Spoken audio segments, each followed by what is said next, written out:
Hi കൂട്ടുകാരെ, എല്ലാവർക്കും സുഖമില്ലേ? റമദാനൊക്കെ ആയിട്ട് നമുക്കൊരു അടിപൊളി ഫ്രൂട്ട് സലാഡ് ഉണ്ടാക്കിയാലോ? അതിനായിട്ട് ഒരു ജാറിലേക്ക് ഒരു 3 റോബസ്റ്റ് പഴം ചെറുതാക്കി അരിഞ്ഞതും തൊലി കളഞ്ഞ ഒരു ആപ്പിളും കൂടി ചേർത്ത് കൊടുക്കുന്നുണ്ട്. ഇതും അതിലേക്ക് കുറച്ച് പാൽ കൂടി ചേർത്ത് കൊടുത്തിട്ട് നന്നായിട്ടൊന്ന് അരച്ചെടുക്കാം. അതൊരു പാത്രത്തിലേക്ക് മാറ്റി കൊടുക്കാം. ഇനി അതിലേക്ക് ചെറുതാക്കി അരിഞ്ഞ ഫ്രൂട്ട്സുകളെല്ലാം ചേർത്ത് കൊടുക്കുക.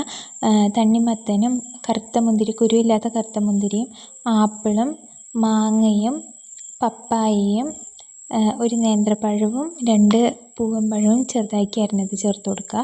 അതുപോലെ തന്നെ പൈനാപ്പിൾ കൂടി ചേർത്ത് കൊടുക്കുക. നമ്മുടെ കയ്യിലുള്ള എന്ത് ഫ്രൂട്ട്സ് ഉണ്ടെങ്കിലും നമുക്കിതിലേക്ക് ചേർത്ത് കൊടുക്കാം. ഇനി അതുപോലെ തന്നെ നമ്മൾ നേരത്തെ ഫ്രീസ് ചെയ്യാൻ വെച്ചിട്ടുള്ള പാല് ഒരു ജാറിലേക്ക് ഇട്ട് കൊടുക്കുക.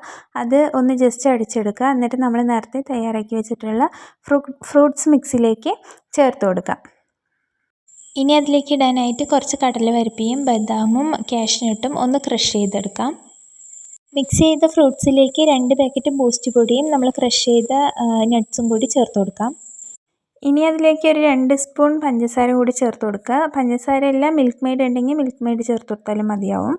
അതുകൂടി ചേർത്ത് കൊടുത്ത് നന്നായിട്ടൊന്ന് മിക്സ് ചെയ്ത ശേഷം നമുക്ക് പാത്രത്തിലേക്ക് സെർവ് ചെയ്യാം. അപ്പോൾ അത്രയേ ഉള്ളൂ. അടിപൊളി ടേസ്റ്റാണ്. എല്ലാവരും ട്രൈ ചെയ്ത് നോക്കണം. എൻ്റെ വീഡിയോസ് ഇഷ്ടപ്പെട്ടാൽ ലൈക്ക് ചെയ്യാനും ഷെയർ ചെയ്യാനും സബ്സ്ക്രൈബ് ചെയ്യാനും മറക്കരുതേ.